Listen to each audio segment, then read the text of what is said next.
Merci, coach Matrine. Bien sûr, c'est avec beaucoup de plaisir.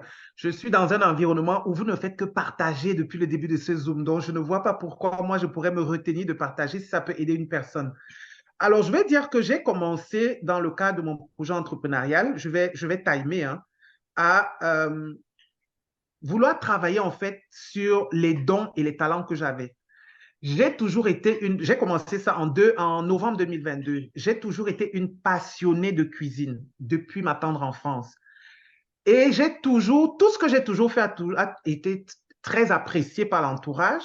Donc, quand j'étais étudiante en France et que je suis rentrée au Cameroun après, j'avais déjà constaté qu'il y avait un petit problème avec le goût des... Vous savez, quand vous venez du pays d'où moi je viens, le Cameroun, c'est un pays qui est réputé pour la richesse vraiment de sa cuisine et puis des ingrédients d'exception. Donc, moi, j'arrive en France étudiante, la nourriture, c'est pas trop ça. Je retrouve pas le goût que j'ai laissé au pays. Donc, moi, quand je rentre, je me dis, je vais aider les gens de ma famille qui sont restés en Europe. Donc, je me mets à faire comme ça des compositions d'épices et tout. Et puis, comme j'aime la cuisine, je peux faire la cuisine de 8 heures à 22 heures sans m'arrêter et ce sera même en chantant que je le ferai.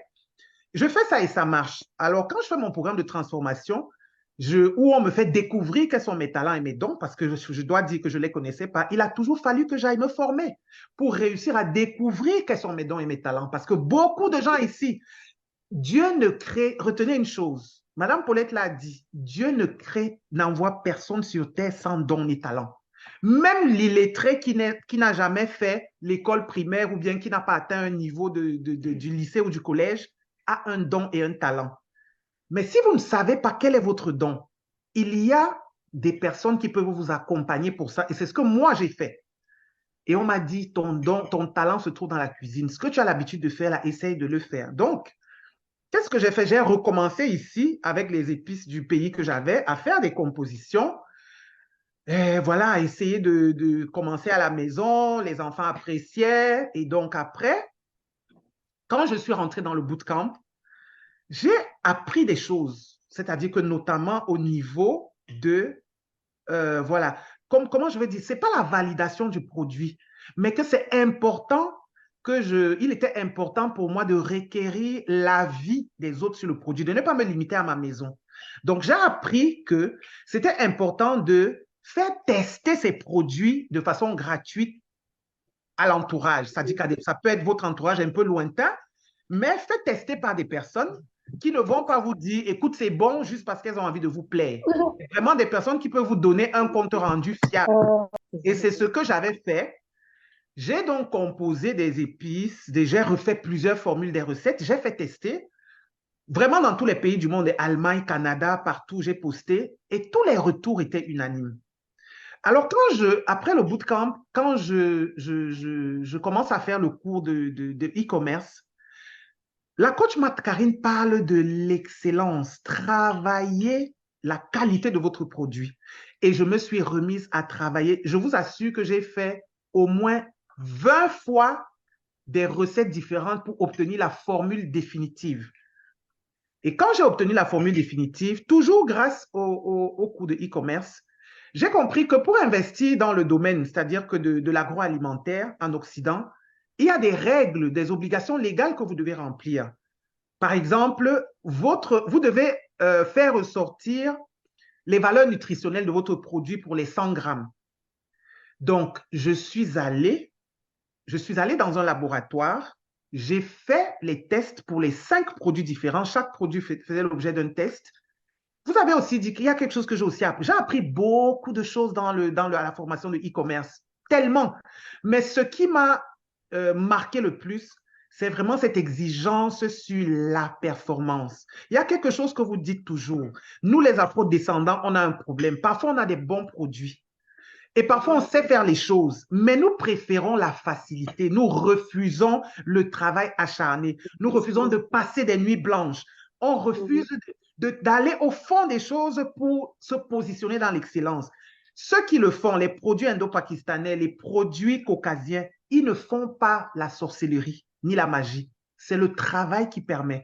Et je me suis donc mise à travailler. Ça a été, à un moment donné, je croyais même que j'allais entrer en burn-out. Travailler sur les produits. Et j'ai commencé, et vous avez insisté sur le packaging. Faites attention, votre packaging doit être excellent. J'ai travaillé pendant 4 mois sur le packaging. De l'idée, c'est-à-dire que du logo, en passant par, je le présente ici comme ça, pour, je ne sais pas si les gens voient, ça, l'un, voilà. J'ai tout fait et j'ai suivi votre exemple. La personne qui a fait le design de ce packaging, avec qui j'ai travaillé pendant près de 3 mois, c'est un jeune graphiste qui se trouve au Cameroun. J'ai dit, on va aider je vais aussi suivre ce chemin, aider les entrepreneurs africains, les jeunes, ceux qui sont volontaires et qui veulent travailler, à faire connaître leur travail dans le monde. Et ensuite, j'ai appris à travers la formation de e-commerce comment on recherche les fournisseurs. Oh là, c'était juste vraiment, c'était trop beau. Comment on recherche les fournisseurs et comment on travaille avec les bons fournisseurs sans se faire arnaquer. Ce packaging a été fait en Chine. Mets-le devant ton visage. OK. Pour qu'on puisse voir, parce que voilà. Voilà, il a été fait en Chine. Et je ne me suis jamais déplacé de la Belgique pour aller en Chine parler avec le fournisseur. J'ai échangé avec le fournisseur pour lui envoyer mon design, choisir les modèles. Et je vous assure que tout s'est passé sans... Et si je n'avais pas fait la formation de e-commerce, je n'aurais jamais su comment traiter avec les fournisseurs de façon professionnelle et comment tomber sur les bons fournisseurs sans se faire arnaquer. J'ai reçu à la fois les échantillons de départ pour la validation, mais j'ai aussi reçu la totalité de ma commande en bonne et due forme, bien livrée dans le matériel que j'avais commandé sans avoir à me déplacer de la Belgique pour aller en Chine. Et ça, c'est la formation de e-commerce qui m'a permis d'acquérir toutes ces capacités et toutes ces compétences-là qui me permettent aujourd'hui de faire ça. Donc aujourd'hui, je donne beaucoup de conseils à des personnes qui veulent acheter en Chine, voilà, en Turquie, comment il faut faire, voilà, qui veulent peut-être acheter, voilà, en Europe, qui veulent faire tout ça. Mais c'est la formation qui m'a donné qui m'a permis d'acquérir toutes ces compétences. Et une fois que j'ai eu donc le packaging, je me suis mise en règle avec les lois dans le domaine de la production qui concerne des produits agroalimentaires. Je me suis mise en règle au niveau de la législation. Ça, c'est quelque chose aussi sur lequel on insiste sur la formation. Déjà, je veux dire, j'ai créé une entreprise légale, hein, c'est-à-dire que je n'ai pas... Et ça, c'est ce qu'on vous apprend dans la formation. Créer vos entreprises doivent être légales. La question de on va couper les impôts, tout ton argent va partir, laissez tout ça. Quand vous avez votre vision, quand vous savez où vous voulez aller, faites les choses proprement. Et la vie, vous verrez comment la vie va vous servir. Donc, j'ai créé l'entreprise et donc, je suis en règle avec l'administration. Ensuite, au niveau du Cameroun, parce que les ingrédients de mes épices sont à 90% viennent du Cameroun. Donc, j'ai fait venir les épices du Cameroun. J'ai encore une fois de plus, la formation de e-commerce m'a servi par rapport aux questions de transport et de logistique. J'ai su comment m'y prendre. J'ai fait un fret aérien, j'ai reçu mes produits et... Non, mais la partie transport logistique, là, il ne faut pas dire c'est ici. Non, je ne dis pas. C'est pour ça que j'ai dit j'ai reçu mes produits, je ne dis rien. J'ai su comment m'y prendre. Et voilà. Ensuite, j'ai compris après que, voilà, pendant que j'étais dans le processus, j'ai réalisé que, voilà, il fallait que j'avais besoin de machines, en fait. Et j'ai encore une fois de plus, je me suis servi de la formation pour commander des machines en Chine que j'ai reçues, que j'ai installées. Mais pendant tout ce temps, avant que je ne commence le bootcamp et la formation, j'avais jamais su qu'en réalité, vous ne venez pas sur les réseaux sociaux commencer à dire que, oh, je vends les épices, ou bien je vends les chaussures, je vends les gaines. Ça ne marche pas comme ça. Vous devez d'abord créer une communauté que vous devez nourrir, entretenir. Et là, le bootcamp, ça a été juste magnifique. Donc, j'ai créé ma page Facebook. J'ai commencé à entretenir, à nourrir ma communauté par rapport à la niche dans laquelle je me suis positionné. J'entretenais la communauté, je partageais même l'évolution de mon projet. Quand j'ai acheté les épices au Cameroun, j'avais fait une petite vidéo et c'est toujours le bootcamp et la formation qui m'ont appris à utiliser CapCut. Au début, le premier jour, Madame Paulette avait je crois que c'était le deuxième jour, elle avait utilisé CapCut pour faire un montage vidéo. Je n'avais jamais entendu parler de CapCut avant le bootcamp. Et c'est au bootcamp que j'ai appris. Et aujourd'hui, je monte, toutes les vidéos qu'il y a sur ma page ont été montées par moi-même en utilisant CapCut. Donc, j'ai fait ça. Ça fait que le produit, j'ai communiqué progressivement sur l'évolution du projet. Et voilà, quand tout était prêt, les machines sont arrivées, elles ont été montées, j'ai travaillé voilà, sur le produit. Et ensuite, après, voilà, et puis j'ai lancé la sortie officielle du produit. J'ai appris à créer, j'ai créé mon site Internet, comme on nous a appris dans la formation de e-commerce. J'ai créé le site, j'ai commencé à faire des travaux, mais à un moment donné, j'ai vraiment eu besoin que ce soit très professionnel parce que ce que la formation de e-commerce vous apprend, c'est ne pas faire les choses comme ça au hasard. Partir toujours de ce que les gens qui sont dans le même domaine que vous font. Regardez ce qu'ils font. Regardez ceux qui réussissent le plus. Cherchez à voir qu'est-ce qui fait que ça marche, qu'est-ce qu'ils font et que moi, je n'ai pas encore prévu dans ma stratégie. Donc, simplement prendre ça, essayer d'aller au-delà de ce que ces gens font pour, voilà, c'est tout ce que j'ai fait. Et vraiment, sans cette formation, je n'aurais pas été capable d'être au niveau où je suis. Quel Et est le nom de ta marque, ma marque Florence? s'appelle Be My Food. Ça aussi, c'est ce que j'ai appris avec la formation. Be My Mhm. Food, en fait, c'est en anglais, c'est soit ma nourriture, ou soit mon aliment, je préfère parler comme ça, soit mon aliment. En fait, pour dire que je propose dans cette formule l'aliment qui est convenable pour votre santé, pour votre bien-être. Parce qu'aujourd'hui, il y a beaucoup de... Enfin, il y a des produits, il y a pas mal de rajouts dans beaucoup de produits, mais moi, j'offre ici un produit. J'ai décidé de me positionner dans la qualité. J'ai refusé de me positionner dans l'à peu près. Je fais des produits 100% naturels, sans rajout de conservateurs, ni d'essence animale, rien du tout. Et je donne le prix à mes produits, le prix qui convient. Il y a des gens qui m'ont dit, mais non, comment tu peux vendre à 11 euros, vraiment 50? Je leur ai dit, écoutez, c'est un produit de qualité parce que c'est vous-même qui devez d'abord donner de la valeur à ce que vous faites. Et ça, on l'apprend dans la formation, à donner de la valeur. Et ce que j'ai beaucoup aussi apprécié, ce que j'ai fait, c'est que la formation de e-commerce m'a donné des acquis, pas mal d'acquis en ce qui concerne la politique des prix, comment calculer les prix, comment fixer les prix. Mais je me suis heurté à une situation où moi, j'avais des machines que j'avais achetées. Et donc, du coup, j'étais un peu perdu. J'avais des douanes, des choses que j'avais payées. Et une fois de plus encore, je suis revenu vers les formateurs de la formation e-commerce qui m'ont permis de comprendre qu'il y a une autre politique des prix lorsque ça concerne le semi-industriel. Et j'ai reçu le soutien nécessaire pour arriver à fixer les prix par rapport à l'activité que je faisais, qui s'inscrit en fait dans le artisanal, c'est vrai, mais semi-industriel parce que j'utilise des machines pour moudre. Donc, vraiment, je ne sais pas, je suis Bon, très, très très heureuse. bien. Est-ce Oui. que le nom de ta page, c'est Be My Food? Oui, le nom de ma page, c'est Be My Food. Super. Donc, il y a plusieurs personnes qui ont posé la question. Oui. Quand on écoute une histoire pareille, ça nous fait rêver. On se dit, oh, je vais être comme Florence, je vais être comme Florence. Mais Florence, dis-nous, ton histoire est belle, c'est une success story. Mais est-ce que tu n'as pas eu des difficultés sur ton parcours? Est-ce que tout a toujours été beau? Dis-nous, parce que bon, des fois, il y en a, elles veulent aussi se lancer, mais il y a peut-être le mari, les enfants, le manque d'argent, ceci et tout et tout. Est-ce que toi, tu n'as pas rencontré des choses qui auraient pu te faire abandonner, mais malgré ça, tu as persévéré? Bien sûr, coach Matt Karine, que j'ai rencontré des choses. Je l'ai dit à l'entame de mon propos, l'entrepreneuriat n'est pas un long fleuve tranquille. Si vous n'avez pas compris ça et vous n'intégrez pas ça, c'est pas la peine de rentrer dans l'entrepreneuriat. Ça, c'est d'un. Deuxièmement, vous devez faire le ménage avec vos systèmes de pensée et vos émotions. Très important. C'est-à-dire, vous devez nettoyer en profondeur toutes ces peurs, toutes ces étiquettes qu'on vous a affligées, c'est important de travailler dessus. Et vous devez savoir que ce n'est que dans le dictionnaire que le mot succès vient avant travail. Mais dans la vraie vie, la réalité, c'est travail d'abord et succès après.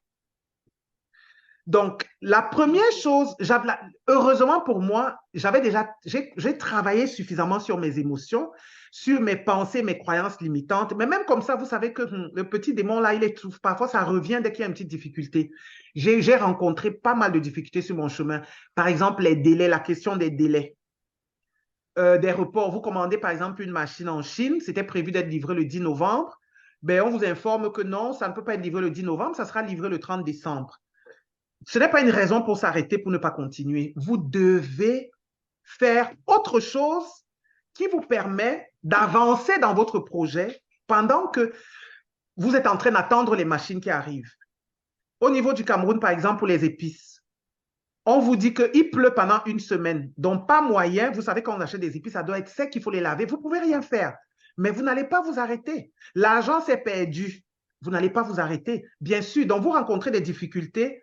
J'ai rencontré des difficultés à la fois techniques, des difficultés à la fois financières, mais il y a quelque chose que j'ai appris avec Madame Marthe Karine.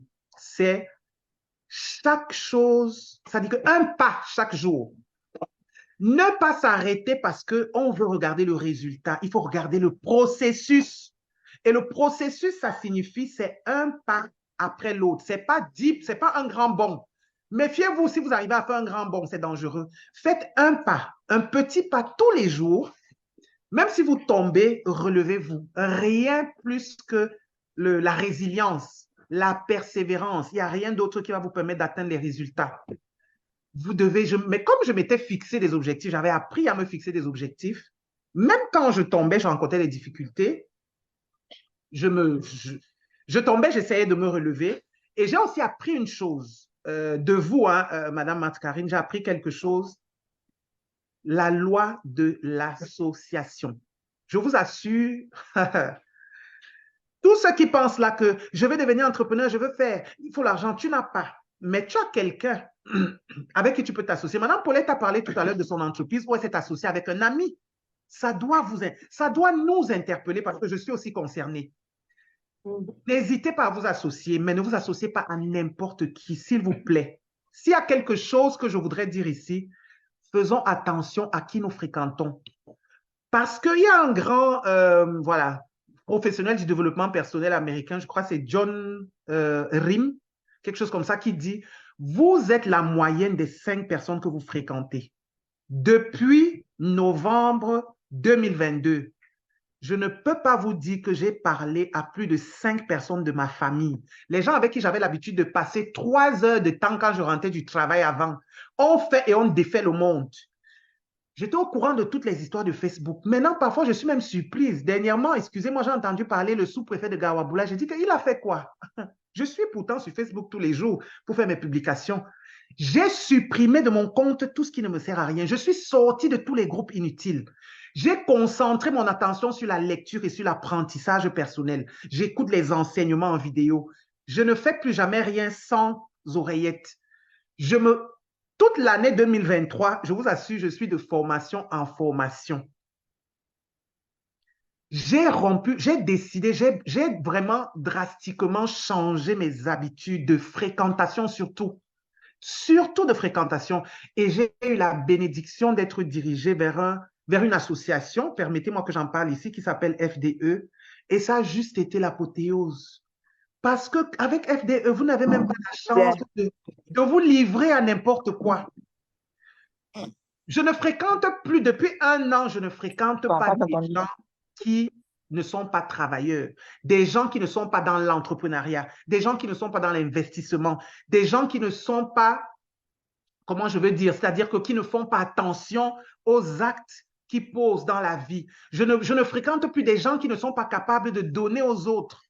Je ne fréquente plus. Comment intégrer FDE? Je vois, donc vous allez recevoir les informations, mais je vous dis, rentrer dans cette association m'a juste transporté, soulevé, c'est-à-dire que comme si c'était la fusée ajoutée à la formation, parce que là-bas, vous apprenez sur tout. L'apprentissage, c'est la mère des sciences. C'est tout ça qui m'a permis vraiment d'arriver où je suis. Et je peux vous dire que entre il y a 1 an et demi, il y a 1 an même et aujourd'hui, moi, l'argent se promène partout. Je vois l'argent systématiquement. J'ai l'impression que voilà, c'est un sort qu'on m'a jeté. Je vois les opportunités partout et il y en a tellement autour de nous. C'est seulement les moyens qui vont vous manquer pour réaliser les produits. Donc, je me suis associée à une dame, la coach Lina Aruba, dans le cadre de ce projet pour justement permettre de grandir, d'avancer. Parce que tout seul, on avance, c'est vrai, mais quand on est avec d'autres personnes en association, on avance encore plus loin, on peut encore aller plus loin que ça. Et vraiment, Madame Paulette l'a dit, moi, je vais insister, si vous fréquentez les sages, si vous fréquentez les millionnaires, si vous fréquentez les travailleurs, les investisseurs, même quand vous dormez la nuit, votre système réfléchit investissement, ça réfléchit travail. Quand vous voyez qu'il est 6 heures, vous avez encore envie de flemmader dans le lit, quand vous entendez la voix de la coach Marthe Karine qui dit que on ne peut pas réussir sans travailler, sa voix résonne dans votre tête. Vous allez vous lever. Quand vous entendez la voix de Madame Georgette de la formation qui dit que vous devez changer les habitudes, levez-vous 1 heure plus tôt par rapport à l'habitude et c'est 1 heure-là, travaillez sur votre projet et recommencez à vaquer à vos occupations. Toutes ces voix-là vont résonner en vous, les voix de la positivité que vous entendez, les voix qui vous propulsent. Vous les entendez. C'est juste pas possible de rester sans faire les choses différemment de la manière où vous les faisiez avant. C'est juste pas possible. Si je vous dis le nombre de projets que j'ai en vue pour 2024, là, en lien toujours avec l'agroalimentaire, mais ça dit que dans d'autres petits démembrements que personne ne voit. Et c'est ça l'avantage quand on fréquente des gens qui sont entrepreneurs, des gens qui veulent réussir. Vous commencez à voir les choses que les autres ne voient pas. Quand quelqu'un vient vous voir pour vous parler, oh vraiment, j'ai ci, j'ai ça, je m'en sors pas. Ça va vite dans la tête, ça va vite. Ça va très vite. Super. En tout cas, merci Florence. On passerait la soirée à Ah t'écouter, oui. hein. Tellement c'est inspirant, tellement on apprend. En fait, il y a beaucoup de petites pépites que tu donnes et je pense que ça parle à certaines personnes ici.